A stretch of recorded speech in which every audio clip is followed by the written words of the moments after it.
नमस्कार मित्रांनो, 14 ऑक्टोबर 2025 सन्माननीय सर्वोच्च न्यायालयाने एक अतिशय महत्त्वाचा प्रश्न विचारला ईडीला, ज्याने संपूर्ण देशाच्या राजकीय व्यवस्थेला एक प्रकारचा आरसा दाखवलेला आहे. आज तो ईडीला विचारलेला प्रश्न त्याच्यावर आपण आज चर्चा करणार आहोत. मित्रांनो, प्रश्न असा होता, where is the predicate offence? आणि प्रकरण काय होतं? तमिळनाडूमधील टॅस्मास नावाची जी सरकारी संस्था आहे, म्हणजे तमिळनाडू राज्य सरकारची दारू वितरणाची ती संस्था आहे. कोणत्या कंपनीला दारू विकायचं वगैरे त्या सगळ्या गोष्टी त्यामध्ये नियंत्रित केल्या जातात. तर ह्या टॅस्मास नावाच्या संस्थेमध्ये भ्रष्टाचार चालू आहे आणि त्यासाठी तपास त्याच्यामध्ये ईडी करत आहे.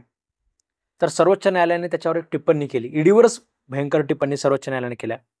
जस्टिस गवई साहेब यांच्या शब्दामध्ये ते काय म्हणाले हे आपण आजच्या व्हिडिओमध्ये आपण चर्चा करणार आहोत. मित्रांनो, हा मुद्दा केवळ फक्त तमिळनाडूचा नाही आहे, ठीक आहे, तर तो पूर्ण भारताच्या संघराज्य संरचनेचा आहे. संघराज्याची जी आपली रचना आहे, म्हणजे याच्यामध्ये केंद्र सरकार आहे आणि एक राज्य सरकार आहे. केंद्र सरकार सुद्धा जनतेने निवडून दिलेलं आहे, राज्य सरकार सुद्धा जनतेने निवडून दिलेलं आहे. केंद्र सरकारने या आविर्भावामध्ये अजिबात राहायचं नाही की आम्हालाच फक्त जनतेने निवडून दिलेलं आहे, राज्य सरकार आम्ही कशाही पद्धतीने पाडू शकतो, आमच्याकडे पैशाचा वापर करून आम्ही राज्य सरकारला पाडून टाकू शकतो, ठीक आहे, तिथल्या लोकांना ईडीचा वापर करून त्या सगळ्या मंत्रिमंडळाला, मंत्र्यांना बदनाम करू शकतो, ब्लॅकमेल करू शकतो, मुख्यमंत्र्यांना जेलमध्ये टाकू शकतो. अशा प्रकारच्या आविर्भावामध्ये केंद्र सरकारने राहायला नाही पाहिजे. कारण नॅशनल लेवलचे प्रश्न वेगळे असू शकतात. त्यामुळे लोकांनी केंद्र सरकारमध्ये तुम्हाला निवडून दिलेलं आहे. कारण लोकांना असं वाटतं की जे नॅशनल लेवलचे प्रश्न आहेत ते पंतप्रधान मोदीच सोडू शकतात, म्हणून मोदींना पंतप्रधान केलेलं आहे. आणि राज्याच्या बाबतीत वेगळं असू शकतं. लोकलचे प्रश्न वेगळे आहेत म्हणून तमिळनाडूच्या लोकांनी राज्यामध्ये वेगळं सरकार निवडलेलं असेल, ठीक आहे, तर त्या सरकारचा सुद्धा सन्मान जो आहे तो केंद्र सरकारने कुठेतरी करणं गरजेचं आहे. मित्रांनो, न्यायालयाने थेट त्या ठिकाणी विचारलं की सरकारी कंपनीवर ईडी तपास करू शकते का, याचं आम्हाला उत्तर द्या. आता तिथे खरं पाहायला गेलं तर ईडीला त्या ठिकाणी ज्युरिडिक्शन नव्हतं, पण तरी सुद्धा ईडी जे आहे ते आपले लिमिट क्रॉस करून त्या ठिकाणी त्या पद्धतीने ज्युरिडिक्शन मध्ये जाऊन घुसून त्या ठिकाणी आपलं ब्लॅकमेल करण्याचं काम करत होतं. याच्यापेक्षा सुद्धा गंभीर टिप्पणी त्या ठिकाणी सर्वोच्च न्यायालयाने केली. कोट अनकोट गवई साहेबांचे शब्द मी तुम्हाला सांगतोय, ED is crossing all limits, you are violating the federal structure of this country. ठीक आहे, भारतीय संविधानाने आपल्याला फेडरल स्ट्रक्चर दिलेलं आहे. केंद्र सरकार आणि राज्य सरकार या दोघांचा त्याच्यामध्ये सन्मान राखला गेला पाहिजे. पण ईडीकडनं त्या ठिकाणी ढवळाढवळ केलं जात आहे. राज्य सरकारचे पोलीस इन्व्हेस्टिगेशन करत असताना सुद्धा त्या ठिकाणी जर ईडी जर अशा पद्धतीने ढवळाढवळ करत असेल तर ते कुठेतरी चुकीचं आहे, असं या ठिकाणी सर्वोच्च न्यायालयाने सांगितलं. मित्रांनो, हा जो शब्द आहे, हे जे शब्द आहेत हे फक्त एका संस्थेविषयी नव्हते, ते राज्याच्या स्वायत्त संरक्षणासाठी एक प्रकारचा इशारा होता. राज्याच्या स्वायत्तेसाठी तो एक संरक्षणासाठी तो एक प्रकारचा सर्वोच्च न्यायालयाने दिलेला इशारा होता. मित्रांनो, मुख्य न्यायाधीश आपले जे सरन्यायाधीश BR गवई साहेब आहेत, यांनी अजून स्पष्टपणे सुद्धा त्याच्यामध्ये सांगितलं की political battles should be fought among the public. ठीक आहे, ज्या काही राजकीय लढाया आहेत, ज्या लोकांच्या लढाया आहेत, म्हणजे ज्या राजकारणाच्या लढाया आहेत, त्या तुम्ही पब्लिकमध्ये लढा. ठीक आहे, तुम्ही लोकांमध्ये जा, लोकांमध्ये जाऊन लोकांना समजावून सांगा की आम्ही विकासाचं राजकारण करतोय. ठीक आहे, तुम्ही आम्हाला मतदान करा, आम्ही कुठलं धार्मिक राजकारण करत नाही आहेत, आम्ही त्याच्यामध्ये फक्त राजकीय प्रश्न वगैरे जे आहेत, लोकांच्या भावनेचं राजकारण आम्ही करत नाही आहेत. ठीक आहे, आम्ही त्याच्यामध्ये फक्त आणि फक्त आम्ही आता एवढे रस्ते केंद्र सरकारने चांगल्या पद्धतीने बांधलेले आहेत. ठीक आहे, हे सगळं त्याच्यामध्ये त्यांनी लोकांना सांगायला पाहिजे. हा त्यांच्या शब्दाचा एक प्रकारचा अर्थ झाला. कोर्टाने एवढंच म्हणलं की political battle should be fought among the public, agency should not be misuse for the political purpose. ठीक आहे, एवढंच त्या ठिकाणी कमेंट सुप्रीम कोर्टाने केलेलं आहे. आणि याचं मी तुम्हाला थोडंसं इंटरप्रिटेशन माझ्या शब्दामध्ये सांगितलं. त्यांच्या सांगण्याचा अर्थ हाच होता की ज्या राजकीय लढाया आहेत त्या तुम्ही लोकांमध्ये जाऊन लढा, लोकांना समजावून सांगा की तुम्ही लोकांसाठी काय केलेलं आहे. ठीक आहे, तुम्ही ईडीचा, CBIचा वगैरे वापर करू नका, असं या ठिकाणी कोर्टाला सांगायचं होतं. जस्टिस गवई साहेब अजून पुढे म्हणाले, अजून स्पष्ट शब्दात त्यांनी सांगितलं, we don't watch news on the YouTube. आम्ही बातम्या यूट्यूबवर वगैरे आम्ही बघत नाही. We go by the facts and not by the narratives. म्हणजे तुम्ही यूट्यूबवर जे आता आपण पाहतोय की न्यूज चॅनल वगैरे जे लोक आहेत, ठीक आहे, न्यूज चॅनल लोकांना तुम्ही पैसे देऊन वगैरे त्यांच्याकडनं काहीतरी नॅरेटिव्ह तुम्ही सेट करण्याचं काम करताय. फॅक्ट्स आणि नॅरेटिव्ह याच्यातला फरक मी तुम्हाला समजावून सांगतो. आता विरोधक सध्याच्याला काय म्हणत आहेत की मतदान चोरी होत आहे. मग त्यांनी कारण काय सांगतायत की एकाच घरातल्या पत्त्यावर त्याच्यामध्ये 200 मतदार रजिस्टर आहेत. जर खरंच तसं असेल तर ते फॅक्ट्स आहेत. ठीक आहे. आणि जर विरोधक जर समजा फक्त आणि फक्त लोकांमध्ये एक सनसनी निर्माण करण्यासाठी, सरकारच्या विरोधात मोर्चा उभा करण्यासाठी जर विरोधक खोटं सांगत असतील की एखाद्या घरामध्ये 200 मतदार आहेत, तर अशा वेळेस तो काय झाला, नॅरेटिव्ह झाला. ठीक आहे. राहुल गांधी प्रेस कॉन्फरन्स घेऊन सांगत आहेत की एकच माणूस 5-5, 6-6 ठिकाणी मतदान करतोय. ठीक आहे. जर ते सत्य असेल तर ते फॅक्ट झाले, आणि ते जर खोटं असेल आणि राहुल गांधी फक्त आणि फक्त आपल्याला लोकांनी निवडलं पाहिजे, आपल्याला मतदान केलं पाहिजे म्हणून जर ते खोटारडेपणा करत असतील, ठीक आहे, काही युट्यूबर लोकांना पैसे देऊन जर समजा ते खोट्या बातम्या पसरवत असतील, ठीक आहे, जर समजा ते काही न्यूज चॅनल विकत घेऊन खोट्या बातम्या पसरवण्याचं काम जर राहुल गांधी करत असतील, तर अशा वेळेस ते झालं नॅरेटिव्ह. ठीक आहे. नॅरेटिव्ह आणि फॅक्ट ह्याच्यामधला मी तुम्हाला फरक सांगितला. अजून एका इकडल्या, आता हे झालं राहुल गांधींच्या बाबतीत. तुम्हाला मी केंद्र सरकार, जे सध्याचं सरकार आहे त्यांच्या बाबतीत सुद्धा सांगतो. ठीक आहे. तुम्हाला हे उदाहरणं कसे वाटतात मला कमेंट बॉक्समध्ये नक्की सांगा. जर समजा मुस्लिम लोक खरंच हिंदू लोकांवर अन्याय करत असतील, जर मुस्लिम लोक हिंदू लोकांना त्याच्यामध्ये प्रचंड प्रकारचा त्रास आज घडीला देत असतील, त्या अहिल्यानगरचा मी काल परवा व्हिडिओ बनवला, बऱ्याच लोकांनी त्याच्यामध्ये कमेंट केलेले आहेत, सर तुम्ही इतिहास विसरले का, सर तुम्ही म्हणजे फार विद्वान दिसता तुम्ही त्याच्यामध्ये, पण तुम्ही म्हणजे तुमच्या म्हणजे बुद्धीची आम्हाला कीव येते, इथपर्यंत काही लोकांनी कमेंट केलेलं आहे की तुम्ही इतिहास विसरले, मुस्लिमांनी आमच्या लोकांचे गळे कापले वगैरे वगैरे, तुम्ही सगळं काही विसरले, असं सुद्धा काही लोकांनी कमेंट केलेलं आहे. मित्रांनो, मी सगळ्यांना, मी अहिल्यानगरच्या व्हिडिओमध्ये मी फक्त तुम्हाला काय सांगितलं होतं की जर कोणी रस्त्यावर गोमांस टाकत असेल, गोमांस टाकताय म्हणजे कोणीतरी गाय कापलेली आहे ना, ठीक आहे, जर कोणी ते गोमांस टाकत असेल तर तो टाकणारा चुकीचा आहे असं मी सांगितलं. जर रस्त्यावर कोणी आय लव्ह मोहम्मद लिहित असेल ते पायदळी तुडवण्यासाठी, तर तो लिहिणारा चुकीचा आहे असं मी तुम्हाला सांगितलं. ठीक आहे. म्हणजे ज्या गोष्टी घडतायत ज्याच्यामुळे जर कोणी आंबेडकर साहेबांच्या पुतळ्याची विटंबना करत असेल तर ते करणारा चुकीचं आहे, एवढंच मी तुम्हाला सांगितलं. मी असं अजिबात म्हटलेलं नाही आहे व्हिडिओमध्ये की म्हणजे मुस्लिम लोकांना हिंदूंवर अत्याचार करा किंवा हिंदूंना ह्याच्यावर अत्याचार करा. बऱ्याच लोकांनी त्याला विरोधामध्ये घेतलं. विरोधामध्ये घेण्यासारखं काहीच नव्हतं त्याच्यामध्ये. ठीक आहे. तुम्ही जर तो व्हिडिओ बघितलेला नसेल तर तुम्ही माझ्या चॅनलवर आहे, तुम्ही तो बघा. पण विश्वास ठेवा, काही लोकांच्या कमेंटवर मी तुम्हाला सांगतोय की मी कुठल्याही धर्माला मी त्याच्यामध्ये काही बोललेलो नाही आहे. कुणी गोमांस टाकत असेल तर ते चुकीचं आहे, कुणी रस्त्यावर आय लव्ह मोहम्मद लिहित असेल तर ते चुकीचं आहे. आता हे कुणी लिहिलं हे तुम्हाला माहिती असेल किंवा नगरच्या लोकांना ते माहिती असेल. मित्रांनो, नगर आपलं सुंदर आहे असंच मी सांगितलं. एकाने तर अशी कमेंट केलेली आहे की तुम्ही आमच्या नगरबद्दल वगैरे सांगू नका, आमचं आम्ही बघून घेऊ. ठीक आहे, नगर सुंदर आहे, मला मान्य आहे, पण ह्या नगरला कुणाची नजर लागू नये. ठीक आहे, यासाठी मी तो व्हिडिओ बनवलेला आहे. एकाने तर असं सांगितलं की सर तुम्ही पैसे कमवण्यासाठी युट्यूबवर अशा प्रकारचे व्हिडिओ बनवताय. ठीक आहे, तुम्ही सगळे व्हिडिओ बघा माझे. ठीक आहे, कुठल्या तरी युट्यूबला तुम्हाला जाहिरात लागली तर तुम्ही मला सांगा. ठीक आहे, म्हणजे आपल्या जे चॅनलवरचे युट्यूबरचे जे व्हिडिओ आहेत, ठीक आहे, कुठल्याही युट्यूब चॅनलला आपण त्याच्यामध्ये जाहिरात वगैरे लावलेली नाही आहे. ठीक आहे, याच्यातनं पैसे कमवणं हा आपला धंदा अजिबात नाही आहे. ठीक आहे, जे कुठेतरी मनाला वाटतंय सध्याच्याला माझ्याकडे वेळ मिळतोय मला, म्हणून मी अशा प्रकारच्या गोष्टींवर व्हिडिओ बनवतोय.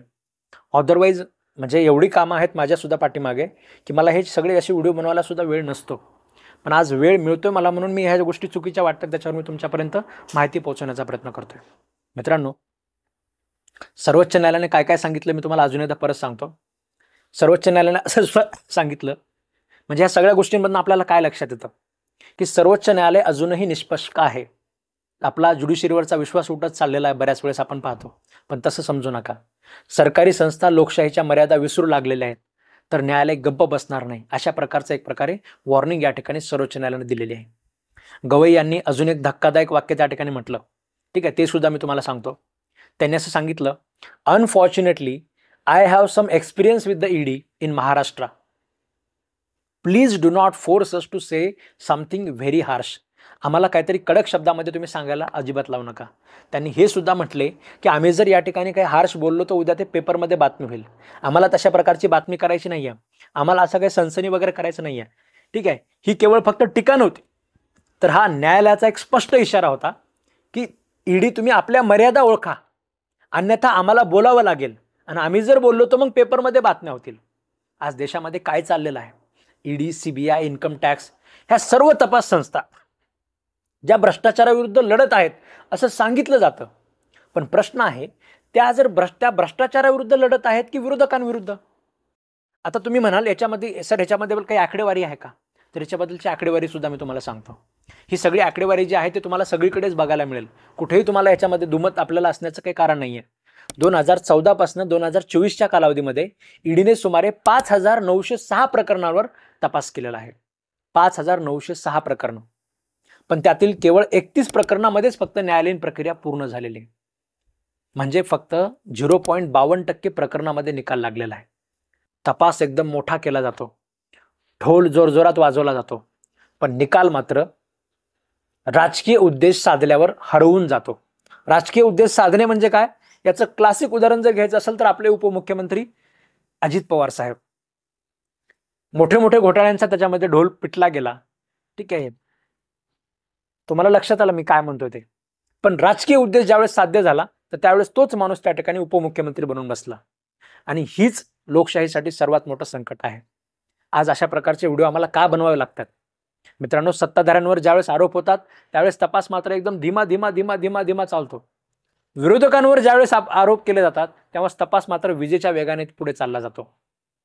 याला आपण न्यायव्यवस्था म्हणायचं की राजकीय शस्त्र? ह्या ज्या सगळ्या संस्था आहेत यांना तुम्ही न्यायव्यवस्था म्हणणार की राजकीय शस्त्र? तमिळनाडूतील या प्रकरणावर सर्वोच्च न्यायालयाने तपासावर तात्पुरती स्टे दिलेला आहे, बंदी घातलेली आहे. कोर्टाने म्हटलं की सगळं पुढेच आम्हाला ऐकू द्या, खरंच तुम्हाला अधिकार आहे का बघू द्या आम्हाला.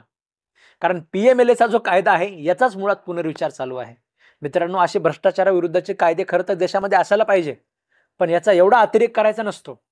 याचा वापर तुम्ही फक्त आणि फक्त विरोधकांवरच करत असाल तर अति तिथे माती जे आपण म्हटलं असतो, ठीक आहे, चांगले चांगले कायदे सुद्धा आपल्याला गमवावे लागतात कारण याचा गैरवापर त्या ठिकाणी जर फार प्रचंड प्रमाणामध्ये होत असेल तर. मित्रांनो, न्यायालयाने दिलेला हा जो संदेश आहे तो देशभर ऐकला गेला पाहिजे. तुम्ही कितीही शक्तिशाली असाल तर संविधान तुमच्यापेक्षा जास्त शक्तिशाली आहे. आज लोक विचारतात देश कुठे चाललेला आहे?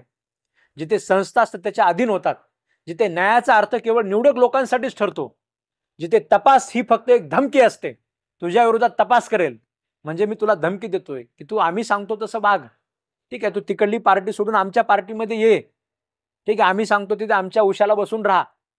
तपास हे फक्त धमकी बनते, तिथे लोकशाही जिवंत राहते का? लोकशाही टिकवण्यासाठी फक्त निवडणुका पुरेशा नसतात. गरज असते ते निष्पक्ष संस्था, स्वतंत्र न्यायालय आणि सजग जनता. स्वतःला प्रश्न विचारा की आपण सजग आहोत का?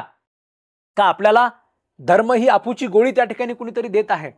जो आपला जुना जो इतिहास आहे तो इतिहास सांगून तुम्हाला जर कोणी त्या ठिकाणी आताच्या काळामध्ये जर कोणी फसवण्याचा प्रयत्न करत असेल तर तुम्ही सगळ्यांनी जागरूक व्हा.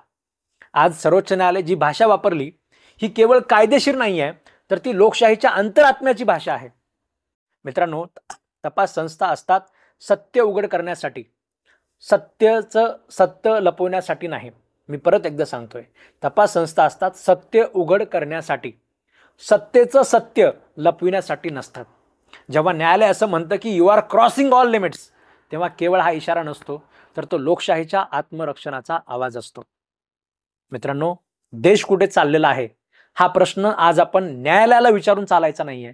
हा प्रश्न आपण न्यायालयाला विचारून फक्त चालणार नाहीये, तर तो प्रश्न तुम्ही तुमच्या स्वतःला विचारा, तर तुम्हाला त्याचं उत्तर मिळेल.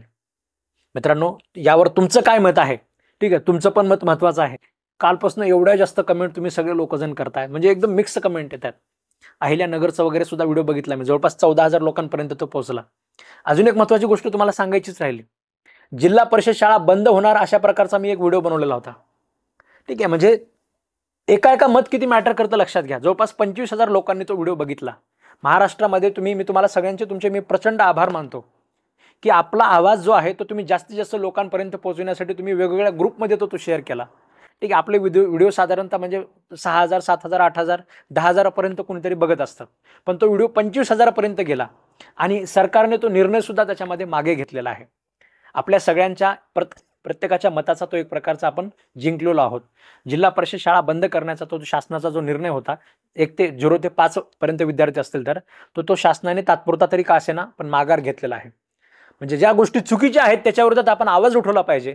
मी तुम्हाला प्रत्येक व्हिडिओमध्ये सांगतोय की एखादा माणूस द्वेष पसरवत असेल, तुम्ही त्याचे व्हिडिओ फार आवडीने पाहता आणि जास्तीत जास्त लोकांपर्यंत शेअर करता, पण एखादा माणूस चांगल्या गोष्टी जर सांगत असेल, लोकशाहीच्या गोष्टी सांगत असेल, संविधानाच्या गोष्टी तुम्ही सांगत असेल तर त्याचे व्हिडिओ सुद्धा आपण त्याच्यामध्ये जास्तीत जास्त ते विचार जास्तीत जास्त लोकांपर्यंत पोहोचले पाहिजेत, तरच आपल्या संविधानाचा विचार जास्तीत जास्त लोकांपर्यंत पोहोचू शकतो.